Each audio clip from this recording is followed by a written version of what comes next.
Good morning, everyone. Welcome to Golden Gate Center for Spiritual Living. I encourage you to come on in and find a seat.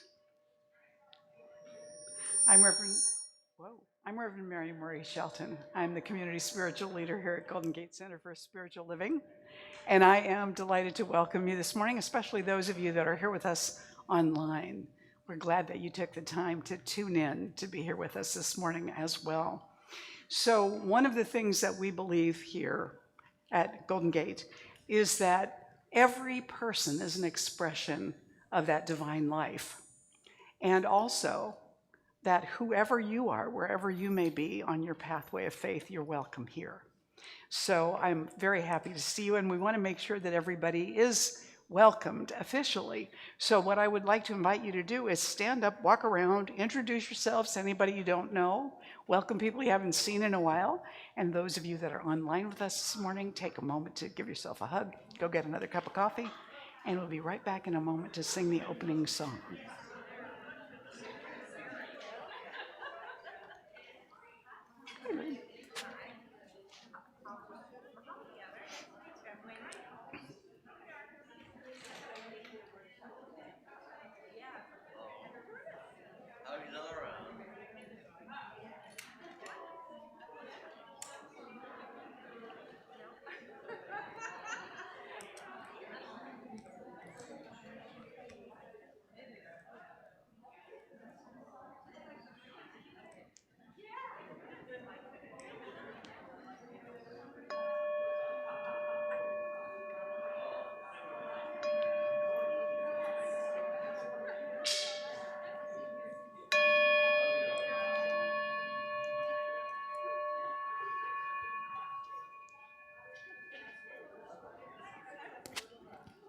All right.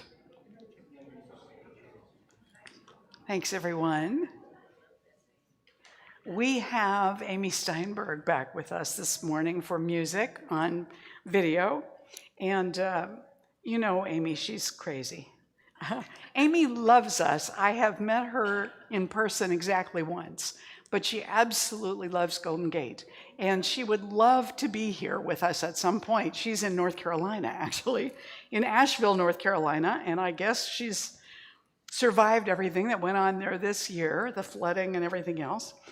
She started studying music and theater when she was 4 years old, and now she is the creatrix of the House of Love and Light, which is an online spiritual community. She's been a music director for centers of ours all over the place.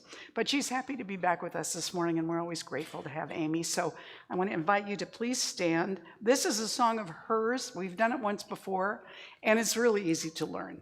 So here we go with Amy. Good morning, Golden Gate. It's me, Amy Steinberg. I'm so happy to be back with you. Let's open with a song of mine we've done before. It's called Abundance. It goes like this. You are taken care of. I am taken care of. We are taken care of by the Spirit of love. You are being blessed by. I am being blessed by. We are being blessed by the Spirit of love. Right now is another chance. Right now is another chance. Right now is another chance to live in abundance. Yeah, yeah, to live in abundance. Oh, yes. One more time from the top. Now you know it. You are taken care of. I am taken care of. Oh, we are taken care of by the Spirit of love. You are being blessed by. I am being blessed by. We are being blessed by the Spirit of love. Right now is another chance. Right now, sing it with me. Right now is another chance. Right now is another chance to live in abundance. Yeah, yeah, to live in abundance. the very beginning one more time. Tell somebody. You are taken care of. I am taken care of.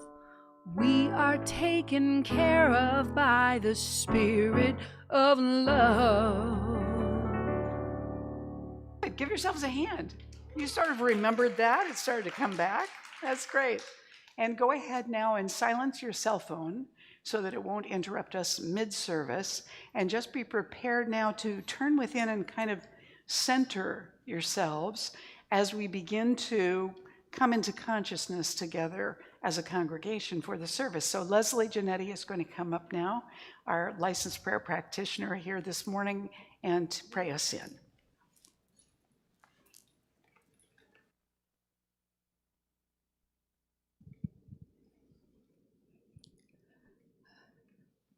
As we all turn within to our sacred center, I bring my full recognition to the magnificent absolute one infinite life. That this one is the center and circumference of everything everywhere. It is the all-power. It is within and without. There is no separation. It is the sanctuary of certainty within the heart and soul of all life. It is the power that keeps the earth on its axis. It is the one and only power of intuition through humanity. It connects everyone to itself. So I claim for each one an opening in consciousness for a deep and resonant realization that the life within is magnificent. It is seeking greater self-expression by each one. It is always moving and operating through each one for the highest good. And in today's service, it operates through every word that Reverend Mary speaks. It operates through every glance, through all the practitioners and all the congregants. There is only one life in operation. It is through the music. It is through the way we hear each other and recognize each other as oneness. This infinite life is forever celebrating itself. It is the opening in consciousness which allows each one to know the truth, the sacred truth that the eternal light of life is always operating within the heart and mind and without. And looking for it, it is the love. It is the center of love throughout humanity. It is the center of love in today's service. So I celebrate the life within each one. I celebrate the way it always shows up for each one. It recognizes itself and it always reflects itself through each one. And I give thanksgiving for the opening in consciousness which allows each one to know the truth of being for themselves, for this center, and for the world. And I release my word to the law of mind, which embraces my word into itself and bringing it into form for the highest good. And so it is. Leslie.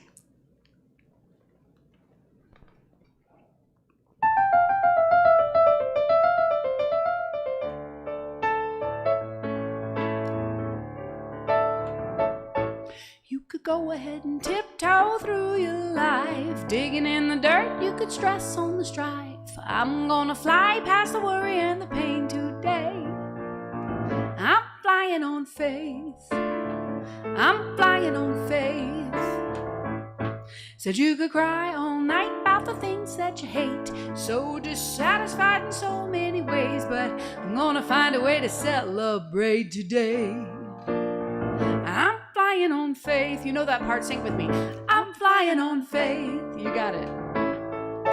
I picked up my baggage and I threw it out the door, not looking back because the past is such a bore. I'm gonna stand with the moon, with the stars up in my face today. Today I'm flying on faith. I'm flying on faith.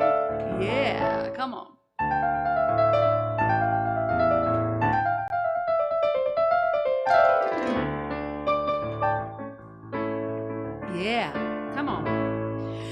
could hurry full of worry, let the fear take you out. Imagining the worst, overcome with doubt. There's no way to know, knowing is the way today. Today, I'm flying on faith. I'm flying on faith. Picked up my baggage and I threw it out the door. Threw it out the door. Not looking back, because the past is such a bore. I'm gonna stand with the moon, with the stars up in my face today.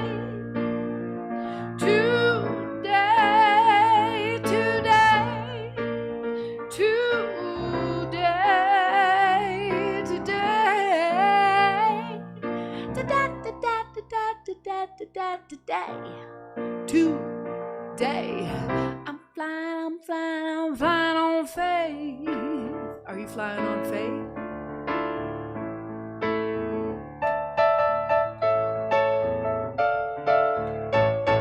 You could go ahead and tiptoe through your life, digging in the dirt, you could stress on the strife. I'm gonna fly past the worry and the pain today. Sing it with me. I'm flying on faith. That's right.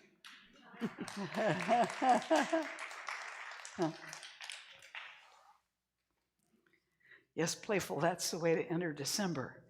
We are almost at the end of the Grand Rising. I was just in a ministers' meeting this week where one of the ministers that was doing the opening prayer for us greeted everyone by saying, Grand Rising. And that was a lovely expression of a wish for all of us that we are lifted up in consciousness and experiencing ourselves in the world in a way that moves beyond the appearances and roots us in that kind of balance that I'm going to be talking about this morning. So in December, we're speaking about sticking the landing. You know, sticking the landing is like coming to the end of the year successfully and like this little kingfisher landing on what he's aiming for, or whether you are a pilot doing parachuting or a gymnast on the balance beam, balance is important to stick the landing. So that's what we're looking at, and this morning we're talking about finding balance in midair. Yeah, that makes me sweat just looking at the picture. Finding balance in midair. You know, this is the second Sunday of Advent now, this pre-Christmas period. And so the first Sunday we spoke about last week as hope. And here we have our Advent candle. I lit the first candle last week representing hope. The candle we're lighting today represents peace. You know, if you are in balance in your life, if you're in balance internally, then there's an experience of peacefulness no matter what's going on around you. But if you're not in balance internally, it doesn't matter how good everything seems to be lined up exterior to you, because you're not going to feel the balance that's there if it doesn't exist inside. At the same time, having balance on the inside allows us to feel peaceful no matter what's going on the outside. So we spoke about this last week, that Advent means coming or arrival, but it can also mean things like invasion. So the idea of waiting for something to show up, not quite knowing what it is, and hope represents, metaphysically, our desire for more conscious realization of who we are as offspring of the divine. The second candle symbolizes peace in terms of understanding the oneness of God, that there's no exception, that everyone is connected in the one. And having that awareness can bring us a greater sense of peacefulness. There's really only one. So we are called to share this peace with each other and with others who cross our path, not by proselytizing, but by being who we are and staying in that centered place as much as possible. Now, I must admit, for whatever reason, this particular season staying in balance from a place of peacefulness has been a little bit more of a challenge for me, for whatever reasons.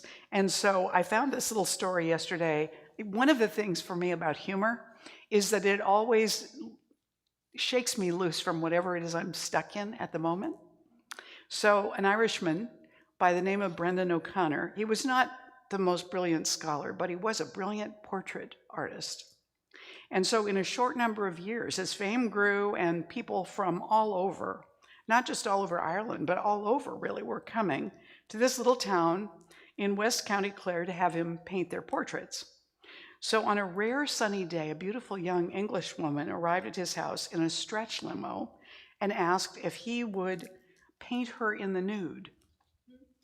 Well, this was the first time anybody had made that kind of a request, and so he was a little flummoxed, speaking about being in midair, right?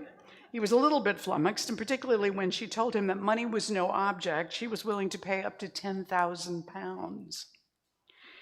So, not wanting to get into any marital strife, he asked her to wait while he went into the house to confer with Siobhan, his wife. And they talked much about the rightness and wrongness of it. It was hard to make the decision, but finally his wife agreed on one condition. And a few minutes later, he returned. He says to the woman, "My wife says it's okay. 'Twould be my pleasure to paint your portrait, mistress." And he went on, "I'll paint you in the nude, all right, but I'll have to leave me socks on so I have a place to wipe me brushes." Something about finding balance in midair and not quite catching the meaning of her painting, of her getting a painting in the nude, thinking that he was the one that was to be in the nude. So when you turn to this second Sunday of Advent as a place of peacefulness and balance, what we want to do is recognize that this green circle represents eternal life. And the fact that it's in a circle represents the love of God as continuous, never-ending, eternal. So the midst of making these discoveries, as we light the Advent candles and go around the wreath, is to claim each one of these blessings, to renew it, remember it, bring it into our lives. So I want to invite you to join me for the peace affirmation here that you see on the screen. Today, I rest in peace, knowing there is no competition in God and there is no separation. Nothing and no one can harm my own true nature, because nothing and no one is different or separate from me.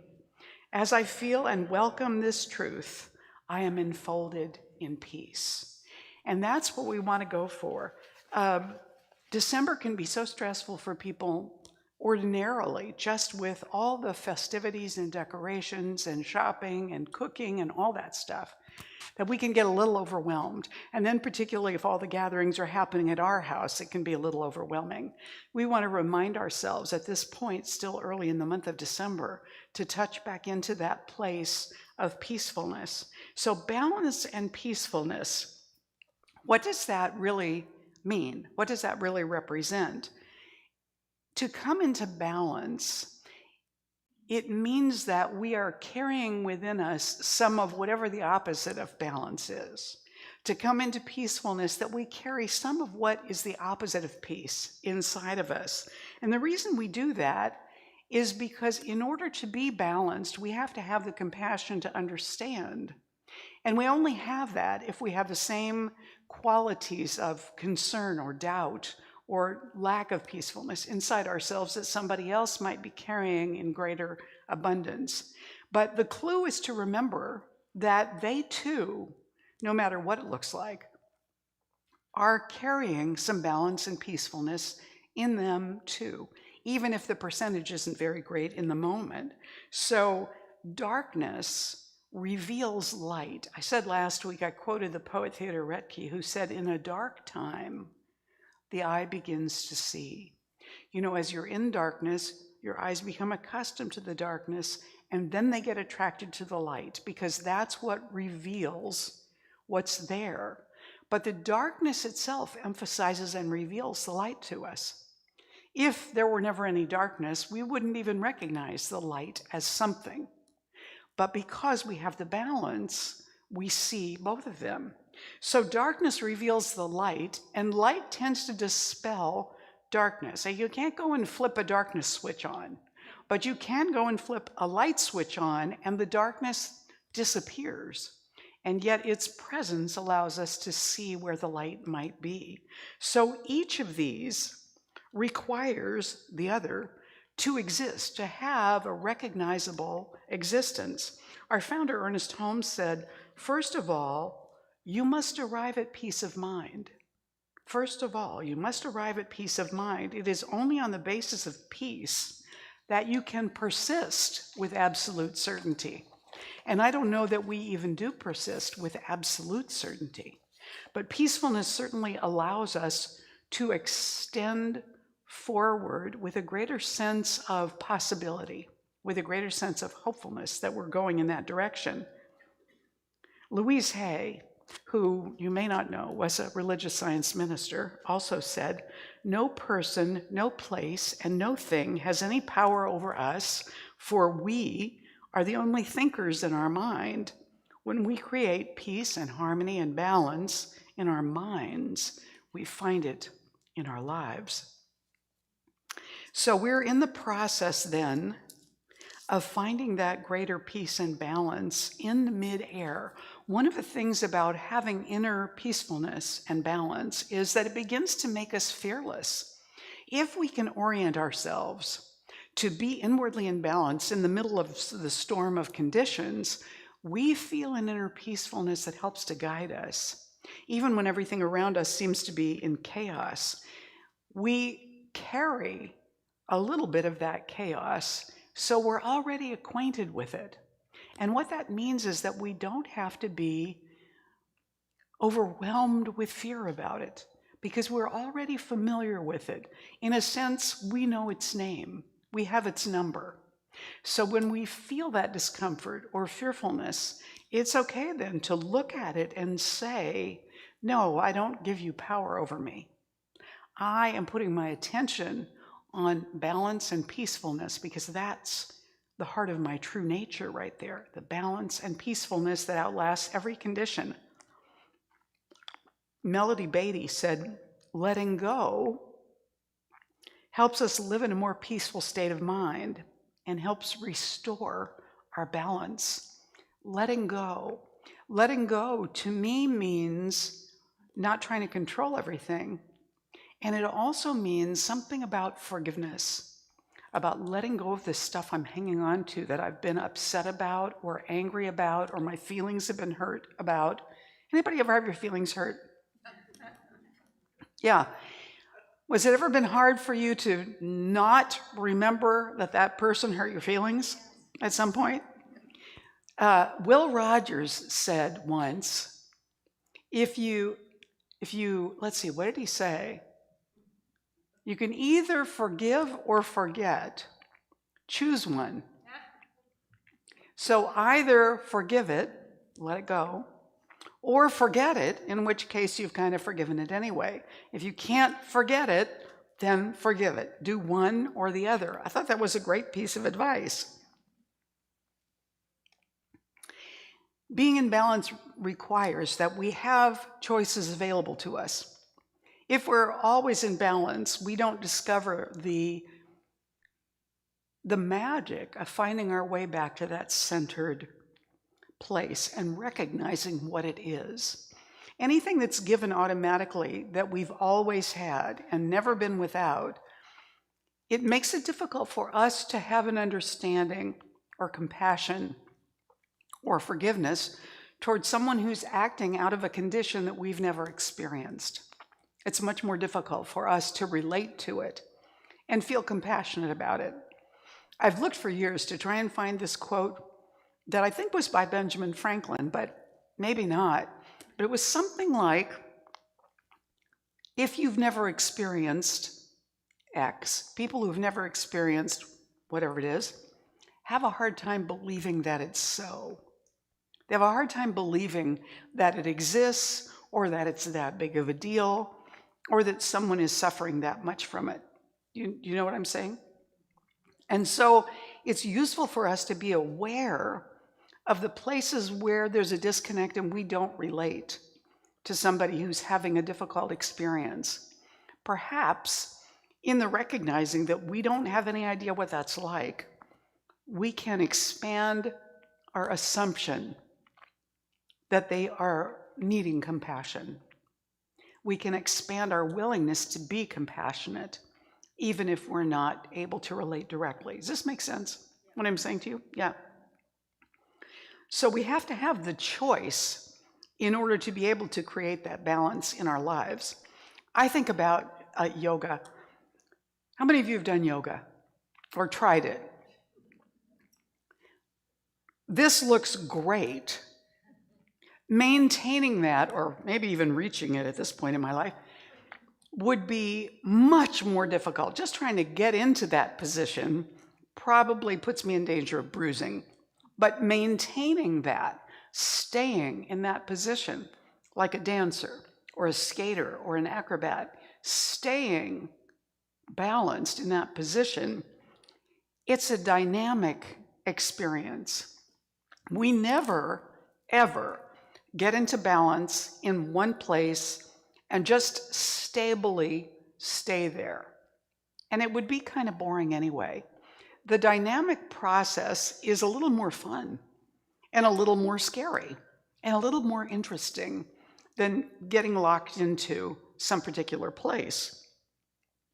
So although it looks like she has complete balance, if we were actually be able to video her, we would see slight adjustments going on in order to maintain that balance. We would see that happen without fear that she was going to fall over because she looks pretty steady. Nevertheless, that process of balance is always happening. It requires being engaged. Barbara Streisand said this thing that I find quite amazing for her to have said. She said, doubt can motivate you, so don't be afraid of it. Confidence and doubt are at two ends of the scale, and you need them both. They balance each other out. That's that carrying some of the other inside. We need that in order to get balanced. Nikola Tesla said, throughout the infinite, the forces are in perfect balance, and hence the energy of a single thought may determine the motion of a universe. The energy of a single thought may determine the motion of a universe. That's how interconnected we all are. That's how balanced the infinite is, that our movement within it affects that dynamic balance. It has to respond to our thought, to our belief. And Gary Zukov said, if you strive only to avoid the darkness or cling to the light, you cannot live in balance. Try striving to be conscious of all that you are, just to be aware of it. So in order to be in balance, really requires that we have present moment awareness. Where am I in time and space? Where is my body? Where are my emotions? Where are my thoughts? Not to belittle yourself or congratulate yourself, just to be aware, just to notice, where am I? Okay, I don't have to do anything about this, but it's good to know where I am in case I want to make some kind of an adjustment. So it requires present moment awareness, and it requires constant adjustments, and it requires commitment. If we want to be balanced, we can't let go of our intention and our commitment to be balanced and stay in balance. If somebody who is on a balance beam, for example, already they have to be balanced just to walk on the thing, right? But to do a flip, to walk backwards, to jump up in the air and land on it again, you have to be aware of where you are in time and space, where your body is. You have to be committed to the action that you're taking. Imagine somebody doing floor exercise, like Simone Biles. You know how she runs and she jumps and she goes way up in the air and she's so fast, and then she kind of slams down onto the mat, but she's always, upright and ready to go. Suppose she lost her commitment to the turn somewhere in the air. Oh, that would be so bad in terms of the landing, right? So there has to be constant adjustment and commitment to that process, and it always starts on the inside. Einstein said, life is like riding a bicycle. To keep your balance, you must keep moving. That's that constant adjustment. Rumi said, life is a balance of holding on and letting go. If we get stuck in one of those, we'll be out of balance. Holding on and letting go. Holding on and letting go. When is it time to let go? When is it time to hold on with our commitment? And Philippe Petit, who is the high wire guy, he walked between the Twin Towers when they existed on a tightrope. He said, my journey has always been the balance between chaos and order. Now, I would never want to do what he does. Never, never, hear me. Just getting up on this little thing is enough for me. But I'm being facetious, but it's close. I don't like heights so much. So what he does, I can't even watch because it makes me too nervous. But that commitment to balance is admirable and astounding and riveting and amazing. So here's a story about balance, this kind of balance that begins within. It was the usual Saturday with all the household chores, grocery shopping, lawn work, etc. My dad loved to go shopping. And this Saturday was no different. When we pulled up to a bike shop, I remember the puzzled look on my mom's face. I could almost read her thoughts, but we already have good bikes for everyone. However, into the bike store we went to check out the latest bike stuff, and after a lengthy conversation with the store owner, my dad walked out with a unicycle. My brothers were jazzed. Me, she says, not so much. I was too absorbed in other things to be that interested in a unicycle. The remainder of the day was devoted to finishing chores. The new unicycle remained in the entryway. After everyone had finished all their chores, Dad took the unicycle outside to the driveway. He worked on figuring out how to ride that new unicycle for what seemed like hours. There was much falling, wobbling, and all manner of contortions, but he mastered it and was very pleased with himself. Even though it was an adult unicycle, my brothers begged for an opportunity to try it out. It was fun watching all the false starts, falls, and grumbling. With my dad's coaching, eventually they were able to figure it out. To say my dad and my brothers were smooth riders would have been a serious understatement. The puzzle was my father's interest in unicycles. It just seemed odd to me. Dad was a math teacher who loved the fact that he could make a difference in a child's life. He believed that it was important to teach the whole child, providing examples and reasons why math was important. Dad was always seeking ways to show his students how math applied in everyday life, in tangible and visible ways. A week or so passed. Dad and my brothers had a great time riding the now 3 unicycles in our driveway. Dad decided to take his unicycle to school, where he taught, my school. I wasn't sure what Dad was doing with the unicycle, but I had more pressing things on my mind as a high school senior than wondering about my dad's unicycle interest. Sometime between classes that day, one of my schoolmates mentioned how I had the coolest dad. I paid little attention because Dad was very well liked. And as the day wore on, there was more and more buzz about my dad. At the end of the day, I started making my way to Dad's classroom for our ride home. And when I rounded the corner, there was a crowd. When I pressed through the crowd, I saw my dad on his unicycle. His last period students were clapping and cheering him on. My dad's students then were given a chance to try riding the unicycle. With Dad's coaching, a surprising number of them were able to ride it. I broke out in a huge smile and thought, that's my dad. Dad was using the unicycle to demonstrate the math formula for balance. He was showing his students how his balancing act on the unicycle related. My dad was using the unicycle to make his math lesson a more enjoyable learning experience, and he'd succeeded. It was a lesson in how hard it is to maintain balance in nature and in life, and how, with practice, it can be accomplished and be fun. My dad taught me a lot. Keeping a balanced life was one of his lessons. It takes work, practice, and persistence, but like the math formula, once you figure it out, it's easier to maintain and makes life a lot more fun.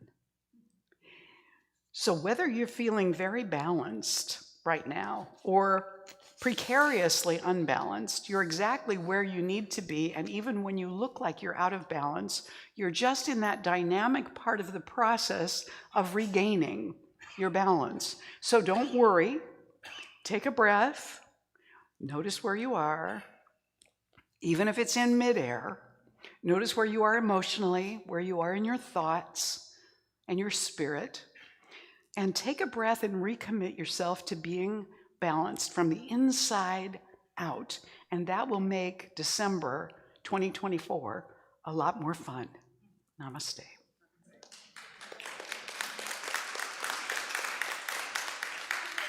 Let's take a moment and anchor this within.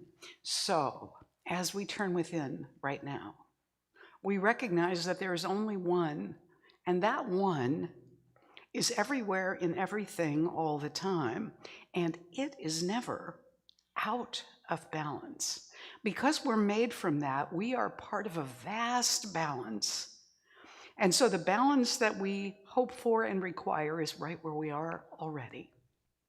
In this moment, I speak this word for every one of us as we renew our recognition of and belief in that balance within us. Balance in mind, balance in heart, balance in body and spirit.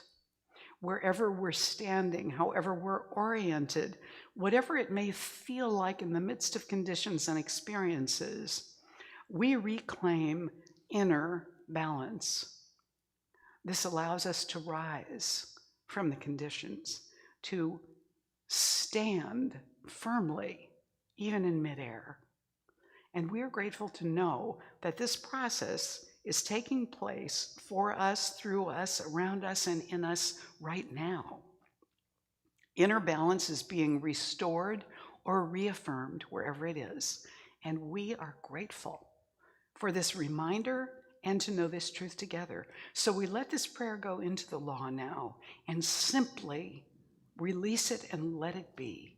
And together we say, and so it is. Please stand and join me for the morning affirmation. Together. I stand on solid thoughts to co-create my life. I know thoughts become things. I claim the power of my thought now, and I use it wisely and well. And so it is. Good, you may be seated. I'd like to invite the ushers to come forward now. This is our sacred time of giving. Now, if you're in the room, you've already provided one gift, and that is you. Your presence is your gift, and we're going to be blessing ourselves as well as what's being given this morning. If you're online and you would like to text a donation to Golden Gate, the number is on the screen. Just text the dollar amount you want to give to that number and then follow the directions. We are blessing those offerings as well this morning, and everything that's being given in the room, as well as everything that's being given to Golden Gate in this past week. I do want to say, I mentioned to you last week or so that due to some transitions of some of our most beloved members who were very generous, that Golden Gate has been in the red for part of this year, and that I wanted to see us come back into the black by the end of the year. And several people this week gave us their year-end contributions, which were very generous, or passed on to us the distributions that needed to happen at the end of the year for them. And I just want to say thank you. We're not quite in the black, but that was a boost that really helped.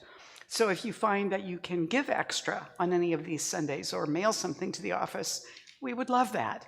But either way, we want to bless everything with great gratitude. So I'm going to invite you to, if you're giving something, hold your gift in your hands, but for all of us to hold our hands over our hearts as we say this offering blessing together. This gift I give is God in action. I now send it forth to bless and to prosper. I know that everywhere it goes, it is creating a world living in love, one heart and one thought at a time, beginning in this room with me and mine. Go ahead and say that too. Beginning in this room with me and mine. And so it is. Thank you. Go ahead. Whoops, wrong way. Oh, Amy. Hang on, dear. We'll get to you. I promise I clicked the wrong button. Here we go.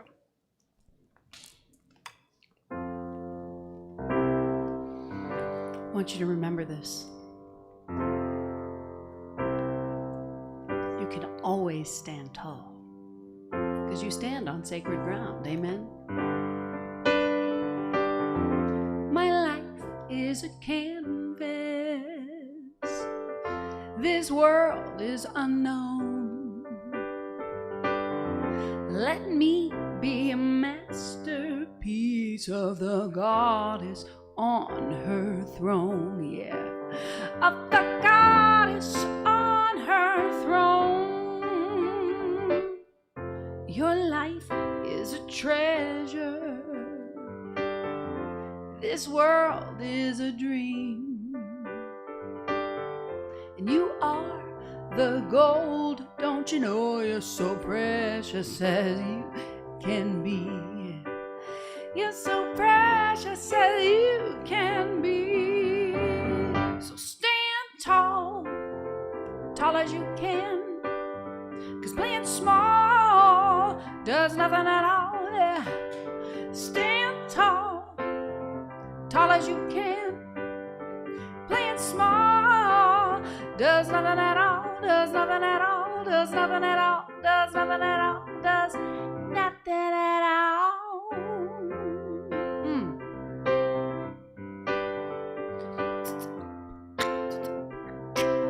Yeah. Did you know your life is a canvas and this world is unknown? So let yourself be a masterpiece of the goddess on her throne, 'cause that's what you are. You are the goddess up on her throne. So stand tall, yeah, tall as you can. Playing small does nothing at all.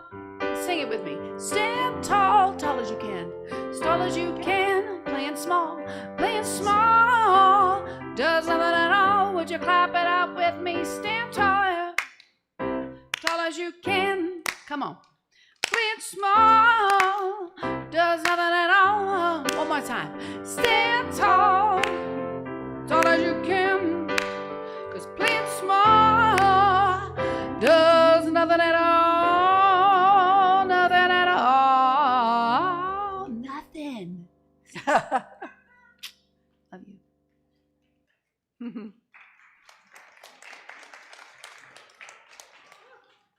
All right.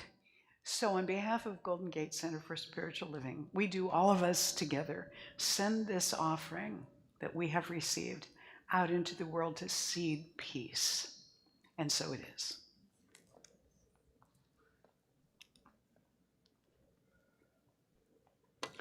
for those of you who are here for the very first time this morning, we don't usually have art displays and a whole wall full of things for compost around us on Sunday, but this is a special art time for the community center, so we get to enjoy all of this. And they just reminded me to ask you not to touch anything, but please enjoy. So that's not just for those of you that are here for the first time, just all of us. They're here for us to enjoy, but not touch. I do want to say to the newcomers, we have a welcome table back here behind this section, and all of the handouts and everything over there are available for you to pick up and take with you, but especially make sure that you get a welcome packet. It's an envelope that says welcome on it, and inside there's a blue card. If you take that blue card out, fill it out, and turn it into Amanda back there, she's going to give you a little book as our thank you for being here with us this morning, and it's also our invitation to come back and be with us often in the future. We'd love to get to know you. Also, I want to thank everyone who participated in setting up this morning, because we were doing a little bit of a workaround here to get the practitioner table and the sound table and all of this set up in the midst of the art displays. So it took a little extra to do it, but they did a great job. And I just want to acknowledge also Karen Frost for the lovely altar. She said one of the things that is peace to her is sitting with all her pillows and reading a book. So we have that up here with the teddy bears and everything else ready for a cozy reading afternoon. So let's acknowledge everybody who participated in the setup and takedown today. We're very grateful. Also, we have with us this morning Dr. Wendy Lyon, who is going to be doing this workshop this afternoon. So Wendy, would you come up and tell everybody about it? And if you're here, the microphone will be, the camera will be able to see you, so people online can see you too. Right there. Okay. Yeah. Great. Well, first, I want to thank you, Reverend Mary, for a beautiful service. Oh, thank you. That was so lovely. Wasn't that great? Yeah. What a treat to be here with all of you. It's such an amazing place, such a great energy. So, did you know that having strong friendships can boost your chances of living longer by 50%? So that's more powerful than quitting smoking. Yeah, it's as important, it's even more important than exercise or weight loss. So having close friends makes a difference. It really, really does. So I want to invite all of you to come and join me today. We're doing a special workshop. Reverend Mary asked me to lead this event. It's on how and why to cultivate friendships after age 50. And it gets more important as we get older. So super important, can transform your life, and hopefully you will make new friends at this event. It'll be a cozy gathering. We're meeting in San Rafael at the Learning Center. And we start at 1 p.m., go till 3:30. There will be healthy snacks. I went out and got a bunch of goodies for you. And it's going to be transformational, lots of fun, interactive, inspirational, educational, most of all, really interactive. We're going to get to know each other. So if you can make it, it's a great deal. You can see the price. If you bring a friend, which is a great idea, to a workshop on friendship, right? Only $40 for both of you for a whole 2.5-hour event. And hopefully you'll walk away with some tools that you can use to cultivate new friendships, to reconnect and rekindle old friendships, and to really be inspired in your own life. So I'd love to have you there. And I should tell you who I am, right? You don't probably know. So I'm Dr. Wendy Lyon. You can call me Wendy. I'm a psychologist, master certified relationship coach, #1 international best-selling author, and I have been helping singles and couples to transform their lives and create great relationships since 1999. That's a long time, worked with lots of people. So I'm on a mission to help you create a life you love with all the friendship and love that you want. So if you can't make it today, come by and see me, and maybe we can connect anyway. And if you can make it today, we would love, love, love to have you there. So come and join us if you can. And if finances are a problem, maybe we could even, work something out, because we want to have you there. We don't want that to stop you from this opportunity. Does anyone have any questions?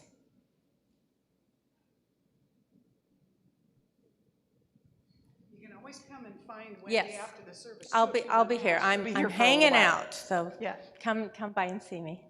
Right? Great. And yeah, come and I got a lot of snacks, so we need people to eat them. Be sure and come. She has a lot of snacks. Yeah. And I think we have some other snacks coming too. Indeed. So. Okay. Great. Take care. Thank you. Thanks, Wendy.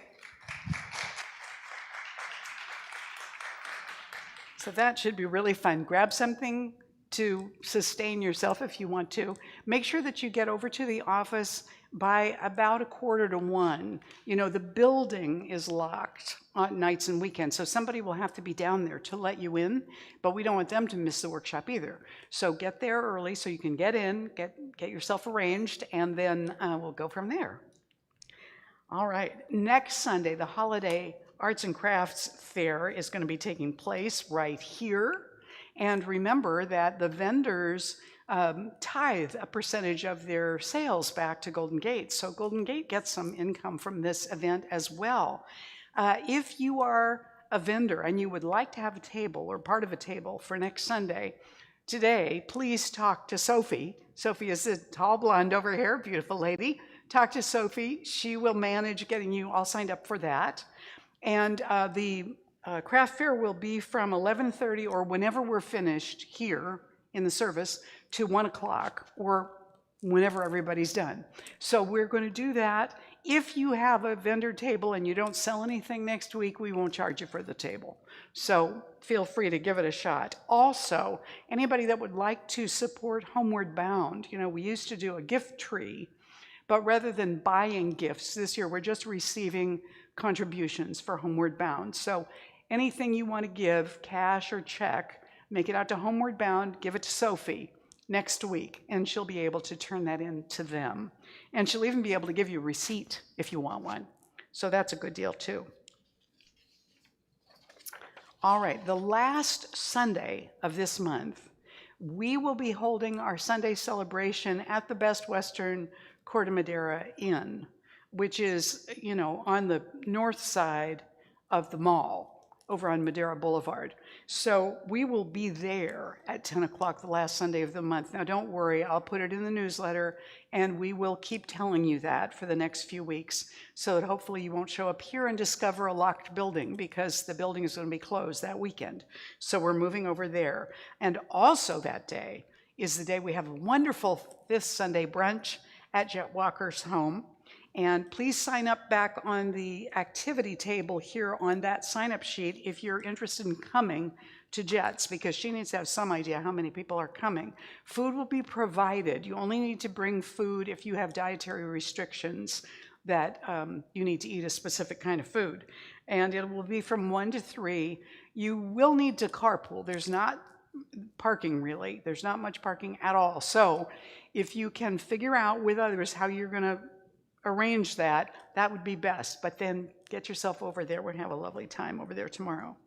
Also, Karen Frost, one of our licensed practitioners and also our Leadership Council president, she and I are going to be teaching the Foundations class, which is our first basic class in the teachings of Centers for Spiritual Living. And it's a great place to get started. This is a prerequisite for all the other Science of Mind classes that we teach. It will be 10 Thursdays, beginning January 16th, on Zoom in the evening from 6 to 9 p.m. And there is also one Saturday workshop that's required if you're taking the class, and it will be February 15th, also online from 10 to 1:30. So you can sign up back at the activity table. Oh yes, 10 a.m. to 1:30 p.m. It's not a marathon. Thank you very much. That should be a.m., 10 a.m. to 1:30 p.m. Yes. Glad you caught that. That's great. And then I also want to lastly say, remember that your year-end gifts are very, very welcome. And I want to also thank those who have already given in that way. It's been very generous, and we're so grateful. So that's great. And One of the things about having it sent directly from your investments, if they send you the money and then you send it to us, you don't get that kind of a deduction. But if you have it sent directly from them, you get a better deduction. So do that. Have them send it if you're going to do that. Somebody reminded us of that, and so I thought I'd let you know. Finally, let's invite the practitioners to surround the room. Prayer is one of the important things that we do at all of our Science of Mind centers. It's probably the most important thing we do. If you have something in your life that is pressing your heart, come to the practitioner table after the service and ask for prayer. That's what they're there for. They're on duty, and Deborah Paul will be there today. If she's not there when you get to the table, just go there and wait, and she'll come back. And there are all manner of other ways to request prayer at Golden Gate. You can check on the website or over here at the table to find out some of them, and others are in your bulletin. So we are going to enfold you in prayer this morning. We'll be praying together, but not in unison. So your job isn't necessarily to figure out what we're saying, but just to allow this prayer energy to wash over you and receive it right now.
And so it is. Take a breath, breathe in the atmosphere of prayer. You can open your eyes, and please stand and join me for the closing blessing and song right now. So we say together, I now walk, so that whoever walks beside me dwells in the presence of God, and whoever places a hand in mine is lifted, and whoever thinks of me is illumined with God consciousness, for spirit and all people and I are one eternally, and so it is. And this is a Ricky Byers song that you know already, I think. Thank you so much for having me again, Golden Gate. I love to close with this song by Ricky Byers. It's a great reminder. We let the love wash over us. We let it be. We let the joy, we let the joy, come on, wash over us. We let it be. We let it be. How about the peace? the peace wash over us. We let it be. Let's sing the love one more time. We let the love, allow it in, wash over us.